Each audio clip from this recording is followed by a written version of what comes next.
Hi everyone, how are we doing? Back after quite a big weekend.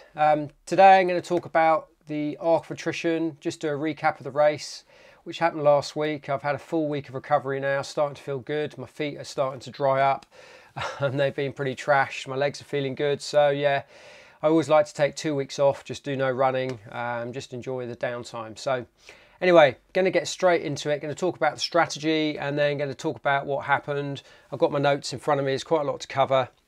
And I'm using Training Peaks as a kind of, just to give me a summary of my workout and where I was going during the race. So if you don't know about the Arc of Attrition very quickly, the goal was to do a sub 24, bit of a spoiler alert, I did it, got a black buckle. If you go under 24 hours, you get the black buckle, which is really, really good. I did a very good race, I came fourth, but the plan was to do, the strategy basically was to go sub 24. The place was irrelevant. I came fourth in the end, so pretty amazing. But I had all my pace and timings written out. It's a bit of a rough sheet now, but I lay it all out for my crew. I empower my crew. They know exactly what they're going to do. So I have all my splits, my targets, what they need to do at each aid station. I have a few little mantras. This is a great one. The best pace is a suicide pace. Today feels like a good day to die. You know, stuff like that, just to really get me going, get me pumped up, because this is going to be a big old race. And then when they meet, when they see me, I put notes of what they need to do as well. So had all that laid out. The plan was to go fast out the blocks straight away. There's a bit of a funnel at the beginning where if you get caught behind that, you can be held up. So I wanted to go out first. It was quite funny because as we left Coverack where it starts, it bared off shot up a hill where there's a sort of buildings and stuff like that, and a lot of the front runners went down a hill and then we all turned right. So at one point I was actually leading the race, but that gave me a good chance to kind of breathe, to get going. I knew from previous experience top 10 would be very hard on this race. I knew that I could, you know, be at the front of the pack. Usually what happens with me, I go through a sort of deterioration phase of around about 30 to 40 miles. So I had to get to that point, just be patient at that point and keep myself moving, believe in my training. So I'd done some really good training up to this point. I hadn't missed a week of training since October. Get to Land's End by 11 o'clock. That was the biggest milestone. Land's End's 55 miles. And then I knew the next section because I recceed it. I've done a video on that, from Land's End to St Ives. That's the really tough section. And I know it's not very runnable, that part, but just keep moving through it, trying to get the time in. You know, I wanted to do that in sort of under 7 hours if I could, that sort of section. Power up the hills. I'm a good climber. I enjoy pumping up the hills, getting my legs going. So yeah, my basic weak point is downhill. And then get to St Ives for 6 AM, a very quick turnaround there, eat no hot food there, just go through the checkpoint and just go in, go out and get out of there, probably change my shoes at that point, and then hopefully I've still got legs to run the last section, which is flatter and a lot easier. But there are some nasty climbs at the end, but again, with strong legs, I've done quite a lot of strength work, so I knew that I could power up those. Kit wise, yeah, not to go into my kit, but I was planning on changing my shoes. I took 3 pairs of shoes. I ran in Speedgoat 4s, and I had my Evo Mafate 2s as well as a backup. So, and 3 pairs of socks. So I was going to change them at possibly Land's End and at St Ives and clean my feet, because you get loads of little grit and stuff like that in them. The weather looked really good. And yeah, it was amazing. Yeah, that was good. It looked quite dry, bit of drizzle in Penzance. Not that windy, so we looked as though we were going to have a really nice, maybe dull day, but quite a lovely day, about 8 to 10 degrees. So the strategy was that. So I'll tell you what happened really. It all starts off from the night before, as always, sort of pre-race. Decided to stay in a hotel, quite a nice hotel. I put my brother up because he was crewing, and Tom as well was helping me. He was coming down from Birmingham, so he was coming down the next day. So we stayed in a nice hotel, and then we registered. Registration starts at 5:30, so I registered to do a kit check, passed all that, but I was really, really nervous. When I was doing up my bag and stuff, my hands were shaking with adrenaline, so I knew this was a big one. I think I'd put a lot of expectation on myself, told a few people what I was planning on doing. There's quite a lot of support from people, so I had put quite high expectation on myself, more than normal. Got through the kit kit check, that was fine. And then the next morning you have to just get in there in the early to get a tracker. They put a tracker on, an open tracker, a little beacon on your pack. So went to the local hotel. The menu was a bit crap. Wasn't much to eat. There was no pasta for a start, and I was hoping for some sort of pasta kind of dish. I ended up having steak and chips, which I've done before, and a nice salad. Yeah, it was all right. It was nice, and you know, I ate that. Did well on the food. Had just some water, some fizzy water. Had no alcohol or anything like that. But I had a very nervous belly as well, but my appetite was good, so that was okay. And then in the evening, once I put myself to bed, I wanted to get to bed by about 10 o'clock asleep. I had one of their precision hydration 1500s tablets. So I had one of those the night before, and I had a Mountain Fuel night fuel. Had one of those with water, mix that up, so that just makes you sort of, I don't know, just keeps you going throughout the night. And unfortunately, the pub below where I was sleeping 2 floors above, the entrance to the pub was down below, and I had people making quite a lot of noise to about 11:30, which wasn't ideal. But I just calmed myself. I thought, you know, they were just making pub noise, so I just tried to block that out. I didn't sleep at all, so I ended up putting a movie on, 14 Peaks. If you haven't watched it, brilliant movie, really inspirational. So that gave me kind of a bit of grit and determination for the next day, because I knew I'd be going to the dark depths. Yeah, probably got to sleep about 12 o'clock and slept quite well. Woke up in the morning straight away, got up about 6:30. The race doesn't start till 12. I had a very dodgy belly, went to the toilet twice already. I had my morning fuel, the Mountain Fuel morning fuel. I had that straight away at 6:30 when I got up. And I also had another pH precision hydration tablet for 1500. So that was good. So had that, got my kit all ready. I was all prepared anyway, so there was no stress with all my kit. Put that on my shorts and stuff like that. Just got myself ready, went to the car, put all my kit in. So I was all good to go by about 7:30. Breakfast was at 8. I had eggs on toast, but yeah, definitely felt really nervous, as you do. But I just don't know, something wasn't quite right. I had an upset stomach. I had a coffee as well, which I don't usually do pre-race, but usually a race is like early on. So anyway, got all the fuel in, started to drink water, and I also put a Mountain Fuel endurance fuel into a bottle of water, which I drink and sip throughout the morning until I kind of get to the race. And always on the Arc you go on a coach, which is a bit disconcerting because everyone's wearing, you know, because of COVID and everything like that. But you get on the coach, sat next to a really nice lady, Rachel, and we had a nice chat. That's how calm me down a little bit. Anyway, you're getting good, and you wait for a little bit when you get there, but it's a little bit chilly. But I had my Montane dark long sleeve on. Got a little cold, but I didn't really mind. The weather was really good, and off we went. And it's a crazy start. It's amazing. There's blue smokes, cheering, there's loud music, compare, really good start, really loads of support, although not many people can get down to Coverack. Because obviously all these villages in Cornwall are very small, so they don't want a whole group of people turning up. It was a great start. Off I went, and yeah, did exactly what I wanted to do. Got out to the front, and you get going. There's loads of climbs straight away, lots of steep steps, all sorts of stuff, and it is quite a tricky. It's quite a tricky start to get your head round, and obviously you're very nervous. But I didn't have to alter anything on my kit, so that was pretty good. It was very, very warm. That was for sure, and I wish I'd worn a short sleeve, I think, at the beginning of the race, but towards, as you'll hear further on, obviously the weather changed. So I was running with a few quite good runners, and one said you're doing a 22-hour pace at the moment, it's quite fast, and I kind of didn't think that was quite true, because I was looking at my splits. When we got to Lizard Point, I was only 6 minutes ahead of the 24-hour pace. However, looking at the splits going forward, we were actually running a 22-hour. I did correct the chat. I said, no, I don't think so. I think we're doing 24-hour, but we definitely were doing a 22-hour pace, which is good, because at the first, you know, you want to get, for me, from experience of running hundreds, is I run fast at the beginning now. I don't start off slow, knowing what's coming. You know, to get a good position and a good time, you have to run fast, because you don't know what's going to happen towards the end. Anyway, so as we get going, start to hit some sort of points. You go to Lizard Point first of all. Lizard Point is about 17k in, about 3 hours. got through Lizard Point, loads of people cheering. Then I meet my crew, which is just after Lizard Point at Kynance, and I had told them to be there 2 hours. They had a bit of a wait for me because Kynance is a bit further on.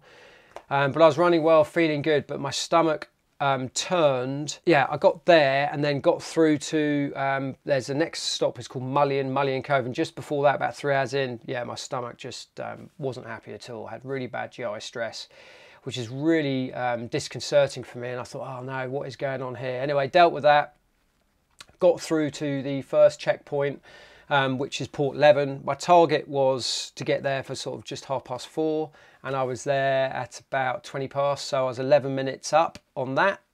The checkpoint was a bit of a mess because you had to, when you arrived, you had to go through a rugby club and then go out another entrance, another exit, and my crew were waiting at the entrance, so I had to then run all the way back to them, call them. It was a bit of a mess, confused some other runners coming in. Wasn't very well managed by the mud crew guys, I don't think. I mean, it was all a bit confusing. So, but we were the new runners coming in, so they were just warming up for it. So to be fair, they did their best. Yeah, that was a little bit annoying. I lost a few kind of who I was running with, and that started to deteriorate on the mind. You start to think, oh no, what's going to happen the next? Anyway, put that to one side. I was feeling pretty strong and moving at a really good pace.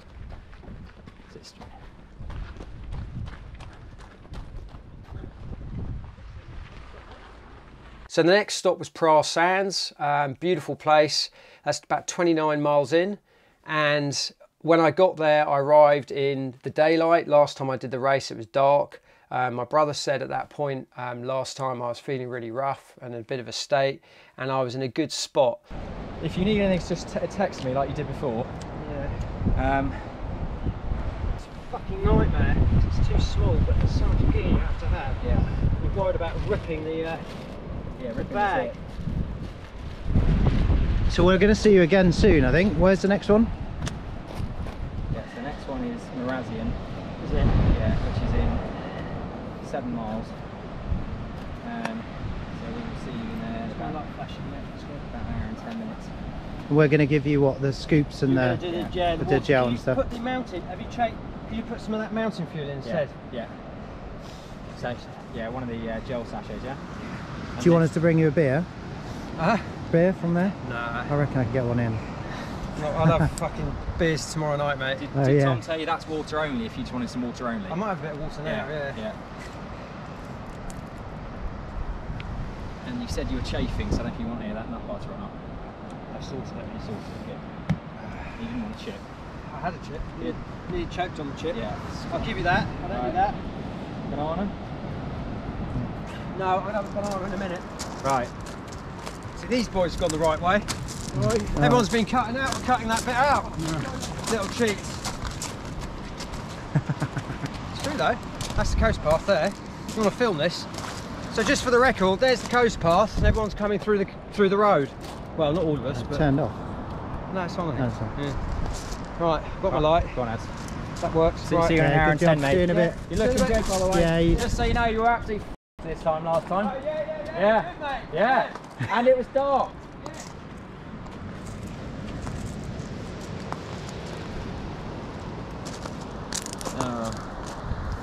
Brotherly love. And yeah, did well. I felt good, but the crew did say to me, I've emptied some bottles, because what I did is I gave them 2 empties and I had 2 full. So when I crewed with them, we just switched the bottles out. It was a lot quicker, and they knew what to put in, all the carb drink or whatever I had in there. And yeah, they just said, look, you're not emptying your bottles, you're not really doing that. So I knew things weren't going right at all. They had some chips, they ordered some chips and stuff, not for me but for themselves, and I left them there, and I had a couple. Well, that sat in my stomach, gave me a bit of an acid stomach. So I was not getting onto my nutrition plan. I decided to run with gels, and the idea was to do 2 gels every hour, which I've been doing previously in training. I'd done a 9-hour Lakes District one, and just had gels, and I tried that and I felt fine. So this just today wasn't the day for my stomach. Anyway, moving well, so that's all right. Wasn't being sick, hadn't stopped for the toilet much, so that was okay. 36 miles in, it's about 6.5 hours now. Got to Mousehole, and yeah, it's dark. Felt pretty rough. I remember sort of a bit concerned about meeting my crew, where to meet, because as you run into these villages, it's dark, you don't know where anything is, you're on your GPS watch, and it's very difficult to navigate. Funny enough, on the roads it's easier on trails, but when you're on roads you obviously have a sharp right, sharp left, and it is difficult. You've got the lights, you've got cars. Yeah, it was just causing me a few problems, that, which definitely became noticeable towards when you hit the other sort of towns further on. Anyway, I was going well. 16 minutes up, I was flying. Yeah, doing good. So the plan then, the next section was to get to Penzance, and that's the next big checkpoint, and that's about 40 miles in. And just before Penzance, there's a very long flat part you can run. I'm not sure how far it is, about 6k, something like that. And the plan was to run that quite fast. I remember running that, and I had a guy in front. It's quite difficult sometimes to see the person in front. I had my contact lenses on, with the new contact lenses, which were causing me a few problems because they just weren't the right, yeah, just weren't right. And I was getting sort of quite blurry vision during the night. Anyway, I saw these guys, and the good thing is you run with a little light on the back, so you know a runner in front, a little flashing red light. So I was tracking them, tracking him or her. Well, it's him, I would have thought, because there's no girls in front of me, ladies. But and I was running and catching up just slightly, and I just thought, well, just ease that in, get to Penzance, nice bit of speed. That was all good. It was drizzling, the weather was starting to get quite bad, it was quite windy, it was very commercial. There was a few oiks running around shouting at you, "Oi, Forrest Gump," and all this sort of stuff. So not very pleasant, really, I've got to say. And then, yeah, my stomach then just blew up again. It was terrible. I had to pull over, hide behind somewhere. It wasn't very nice at all. Sort myself out. But got into checkpoint, and just sort of had a bit of time to calm down. I didn't want to eat anything there, but the guy there, they're really good in checkpoints at the Arc, and I had a nice chat with the guy. And they know how to talk to you as well, because I've obviously got experience of running and stuff. And he said, look, take some watermelon, had a bit of downtime. There was a few cameras there, which, I don't know, it's okay. You got the YouTuber guys, and it's all a bit of a shock when you come in and you're like, oh dear, you've got to talk to the camera, and your head's all a bit spanned and stuff like that. So it's quite hard to remain media good and media friendly, or whatever you want to call. I'm not that well trained on that. But I had a good chat there with the guys, and then got out of there quite quickly. And Minack was on my mind. That's the sort of next big section to get to for me, because there's a nice little steep climb going up. But leaving Penzance is really tricky because you're on the roads and stuff like that. But I teamed up with some runners, 3 runners, which is really nice, because they're obviously leaving the aid station. They're running at a good speed, actually, really running well. And I was, starting to think, gosh, you're having doubts on your ability, because they look pretty professional. And you're running with them just in a nice little train. But it's nice, a little bit of chat, just trying to sort of wheel focusing, all knowing what's going to come. There's a lot of expectation. And then getting into Mousehole, or as we like to call it, Mousehole, Mousehole village. I was doing good. I was 10 minutes ahead of time. I would have liked to be further, but that was about, what time's that? That's about 8:15. And on the video, I looked pretty strong. So I was doing well, but I wasn't taking nutrition again, which I knew I couldn't keep up this effort if I'm not hitting the calories. Got to be hitting the calories. You've got to be putting, 200, 300, 400 calories in minimum just to get yourself going. And you can see I'm not interested in food either. However, just keep going, really. And that's all you can do. Just see what happens and just see if you can work through this problem. 50 miles in, we're doing good. We're doing good. So I think it's Penberth to Minack, and I was 8 minutes ahead of time, starting to slow a little bit. I started suffering on my left leg. I had started to get cramp just above the knee, which is a weird one. I haven't had that before. Usually I get it pain. I had a little knot in training on my left hamstring, which caused me quite a lot of problems and cramp, and very stingy. If I was doing like a tempo run, it'd sting a lot behind my knee. I had that quite a lot in my training, and it got a bit better as I sort of tapered. But that cramp was a bit of a worry, because that's my sort of strength is climbing. Maybe it's just exhaustion. So I was definitely trying to swig down the carb drinks that had precision hydration stuff in it, which has got a good sodium level in there. So I was pushing that through, but I was definitely cold. And you'll see as seen from the video, I've got a soft food pouch, which was okay, but I definitely was grumpy. I wasn't feeling good, but I put my jacket on and I was worried about getting cold. So yeah, put my jacket on, my Montane Minimus, and that really helped. That gave me a bit of extra protection from the wind and the rain. It was windy, the weather was not good. How are you? Oh, I'm struggling. Oh, okay. Big time. Yeah, my leg's really sore here. Right. It's cramping all the time. Okay, buddy. My stomach's in knots. Is it? Yeah. I'm going to put my jacket on as well. I'm just getting a bit cold. Yeah. It worries me. Yeah. That was a bit of a long stop. That's good. No, it wasn't. It was 6 minutes. That's all. Okay. Land zone, right? Yeah. 4 miles. Walk in the park, mate. You got your drinks? Yeah. Oh, that's going to go in my bag. Okay. All right. Right, okay, hold on. I can get away with that by doing. Stick it in the front. Yeah, back. Just for a moment. I'll take my biltong. Yeah. I'll chew on that. Yeah, nibble away. If I start chewing that, it might be in my stomach by Land's End. Right, you know where you're going, yeah? Yeah, good idea. All right, let's go.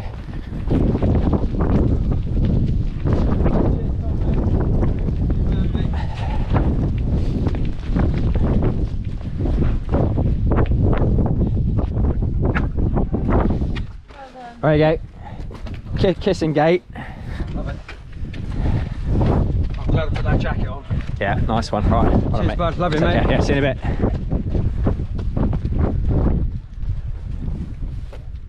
Go hard, ads. Go hard, mate.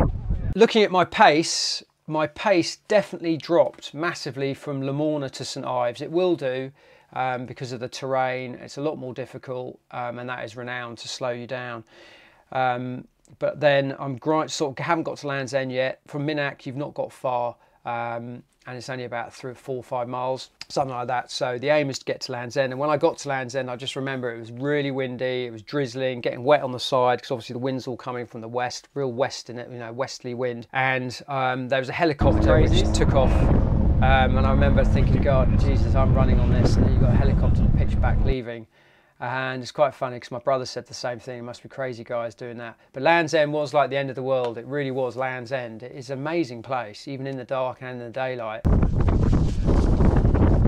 Well done. Got to Land's End, knew the checkpoint, got in there, had some good time to just change my shoes.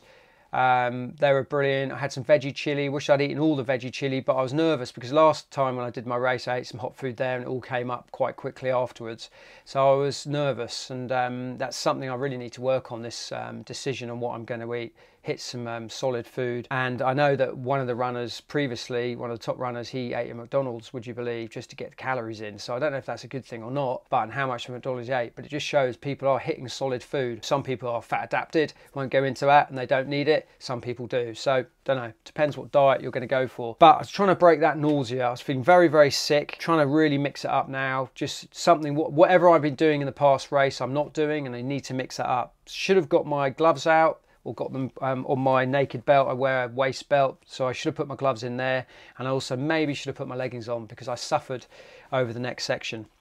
Yeah, so we're out of Land's End now, and we've got this tough part. This toughest part of the arc. It's very, very tricky. I've done my recce though. I was very confident going into it. Actually had no fear apart from how quick I was going to sort of run over the terrain. You run through Sennan, you run through Cape Cornwall, you go through Pendeen, and yeah, it's amazing. It really is. Very bleak. The wind was really strong. Again, always pushing you to one side. Sometimes it would push your leg into your other leg. It was quite, there wasn't really sea salt coming from the sea, but you're definitely getting a lot of water, you know, drizzle, just stuff being thrown at you all the time. I deteriorated on my times. Cape Cornwall, I was 13 minutes slow. Pendeen, which is really eerie. There's a lighthouse there and you've got the horn blowing. Oh yeah, it's amazing. And the lighthouse is obviously throwing the light out to the sea, which you can't really see. You've got Levant with all the tin mines, you know, it is real spectacle, even in the dark. And it's really solo. I'm running on my own now. You're gonna, you know, the battle starts. Got to Pendeen, didn't realise my times here. I didn't really look at my watch much. I looked at my, I had it on navigation all the time, following the blue line, as I always say. And I was at Pendine, looking at my splits here. I was, yeah, 23 minutes slow at Pendine. And I think if I'd known about that, I may have got quite disheartened. So I didn't really want to waste energy, just keep looking at a watch. There's no need to, really. But it was very, very bleak, really, really tough. And at one point, I just wanted to get into my bivvy bag, crawl up on the side of the trail, and just someone come along and pick me up and take me home. I was trying to eat, couldn't eat anything. Had a little chewy bar, spat that out. Dry retching, trying to be sick but couldn't be sick, so I was really, really suffering, but pushing hard as well. I had to keep going. Spoke to the race director Ferg the day before, and he said if you want to hit 24 hours, you can't stop at aid stations, or you've got to be quick. So I had that in the back of mind. You just got to keep pushing, relentless, keep pushing. And you go to some really dark places. I smashed my feet up so many times on rocks as I pulled my left foot, landed on my right, and then as my left foot came forward, I smashed my toe, the next toe in from the big toe, so many times, 5 or 6 times. I cursed the world. I was screaming out, going, no, swearing. I was like really, really pushing. It's because it's so windy, no one can hear you, so expletives were rife, that is for sure. I sort of thought back to my 14 Peaks movie, which I'd watched before, and yeah, just, it gives you, I guess the thing is, you've gone past the whinging part on the ultra. That comes in at, I don't know, 20, 30 miles, why am I doing this and all that. But I think then your body, it's a battle against your body, really. And, you do have inner strength, and you do have the will to keep moving. That's why we do these ultras. And it's almost like the body just moves forward. You just let the body move forward, and I guess you're given the speed, whether it's genetics, whether it's training, whether it's your willpower, you're just given that speed to move forward. And if you push too hard, you start to feel sick, and things can blow up. So you've got to definitely keep that level, just that level right.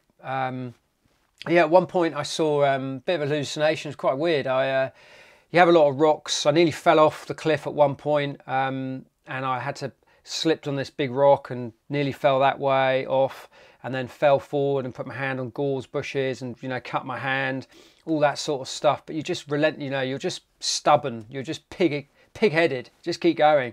But yeah, I saw like a leg, as if someone was sitting behind a rock, and I just looked down, there was this leg there, and oh geez, gave me the fear. But there was no one there, it was just a rock. So that was quite cool. So I knew I was right on the limit here. Going good through the night. I'm used to that. Head torch, had to change my battery on my head torch. I've got 2, you carry a lot of spare batteries. I actually took 3 head torches in the end, just in case I ran across someone who was in problems and I could lend one of them out. But I've got 2 batteries on my Petzl I wear, and one of the batteries is a bit dead. So anyway, I switched that out. So that's a bit of a faff, but you get good in the dark. You just got to remember how you do it. No real problems, it was just exhaustion. But I got a lift at Zenor. So Zenor, once you get to Zenor, you're kind of nearly done. And you've just got to run through the farmers' fields. There's a very wet and muddy section, and then you're coming in St Ives. So I knew from my crew, they weren't going to be able to meet me there.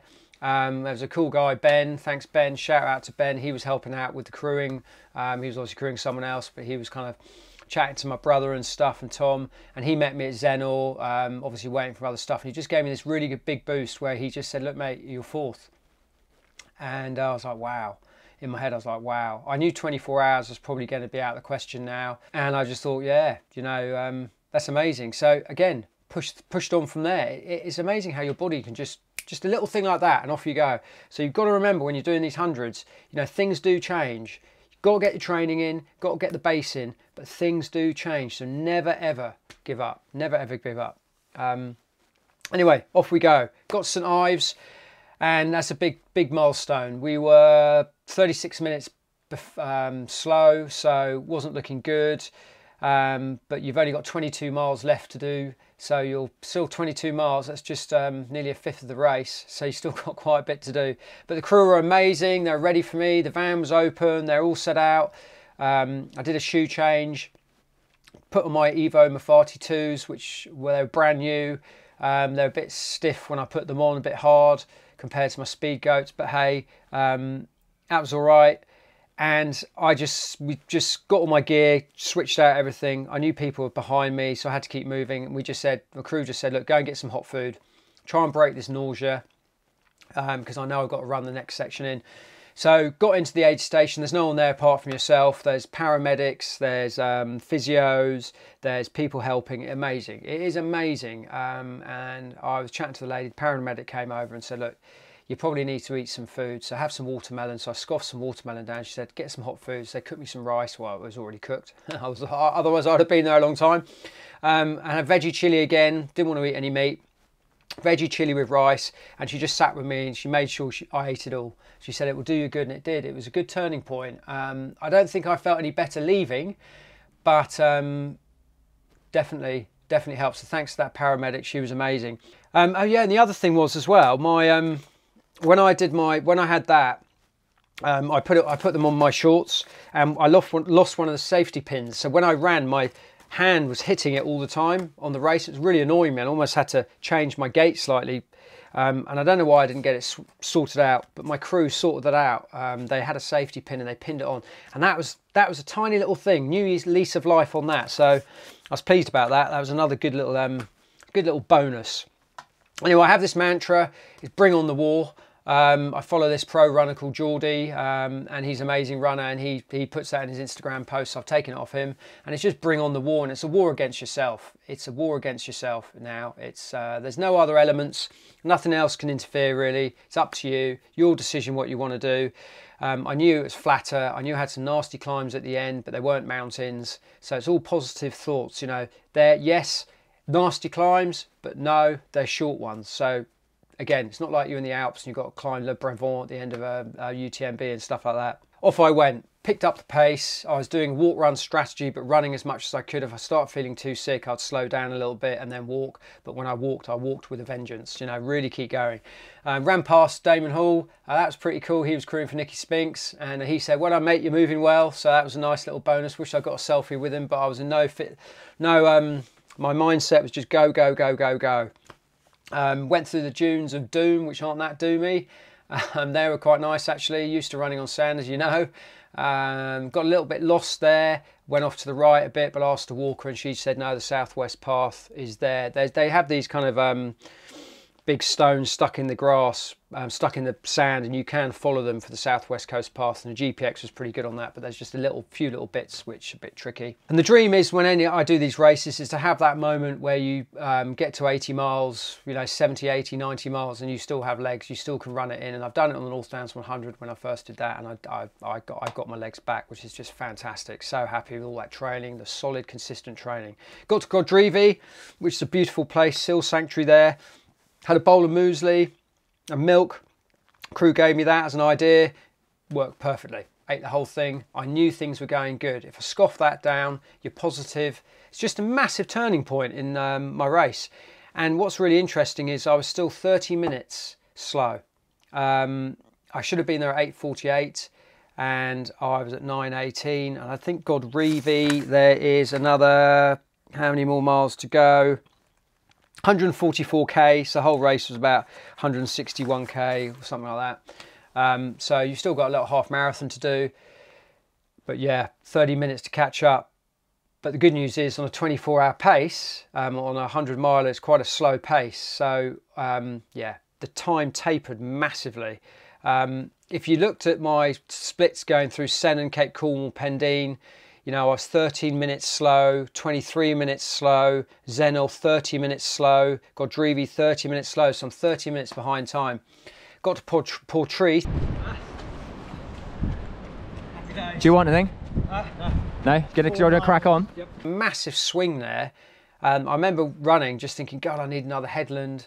You know, there's another headland to go. Is that Portreath? And there wasn't. You know, really trying to work out. And then you get down into Portreath, which is a nice little town, and I thought as a treat I put my headphones on, got these earbuds, but unfortunately my phone had run out. Oh, phone's dead. Gutted. Oh. Yeah. Right, using mine. Get going now. Yeah, just go. Go for it. You're gonna smash this. So that was a nightmare. So I had no music. Well, it wasn't a nightmare. It was just one of those things. I didn't really care.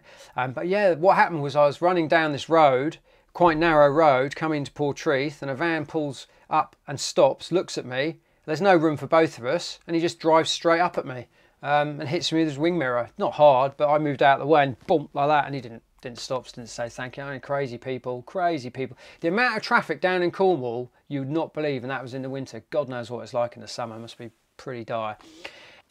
Got my black buckle. Very, very happy. When I finished, I felt pretty good. There's a nasty little climb at the end, but by that time, you don't care. And, you know, people cheering at the top. There's a couple of people supporting me, which was really nice, and made a massive difference. So I just checked. I'm not competitive, but obviously I am competitive, but I just checked my splits against some of the other runners. Dave Phillips, he finished in 22:45, which is 42 minutes ahead of me. Amazing. But I was 26 minutes quicker on the last section than I was from him. So I obviously deteriorated very badly within the St Ives, the Land's End of St Ives bit. And then looking at the winner, Mark Derbyshire, who did it in 19 hours and 11 minutes. Amazing. I was 1 minute slower than him in the last section. So I was motoring, doing really, really well. So there we go. Amazing, eh? Just shows what you can do. So thanks for all your support. Thanks for everyone along the way. Give me a shout out, you know, on the trail, saying, hey mate, you're on YouTube, you did that recce and things like that. So that's amazing. Gives you a massive boost. Really lovely to see people. And also when you run, you bump into the same people along because they're obviously following their runners as well. So that's really nice. Mud Crew put on an amazing event. Just everyone there, all the all the people helping, all the archangels, the paramedics, the race, you know, management, everything. An awesome race, and they really look after you. At the end, they take you in, they talk to you, they just make sure you're in a fit state, and that is very, very important, especially in the aid stations as well. When you go in, they look in your eyes and they know they're trying to work you out to make sure your compass mentis, you're clear. Very important, health and safety, so well done. And yeah, thanks to my crew, amazing. Jonathan and Tom, brilliant. I don't envy you at all. I'd love to go back and crew someone. Maybe one of my mates is going to do it next year, I hope. Try and get him under 30 because he always runs without a crew, so that would be pretty cool to do. Destination unknown, coaching. Didn't coach me this year, but all the advice I've had over the last 2 years, and now, you know, I'm coaching myself. But also had some tips along the way, so that really helps as well. So thanks, Davida. And yeah, thanks to Guildford Trail Runners, of course. You know, we've set up this lovely little group, so we're doing that. And you've been amazing, helping me with all the training. You know, we meet every Tuesday, so that's been really good. And thanks for all the texts and WhatsApps. I couldn't read them. I didn't ever look at my phone, as you know, it went dead. So it's probably all those notifications you sent me. So awesome. That's it from me. So hopefully if you enjoy it, please do subscribe, give it a like, share it with some friends if they want to learn about what it's like to run 100. And yeah, just leave some comments. Love to hear from you. Anyway, thank you very much. Hope your running's going well. Just keep that training going.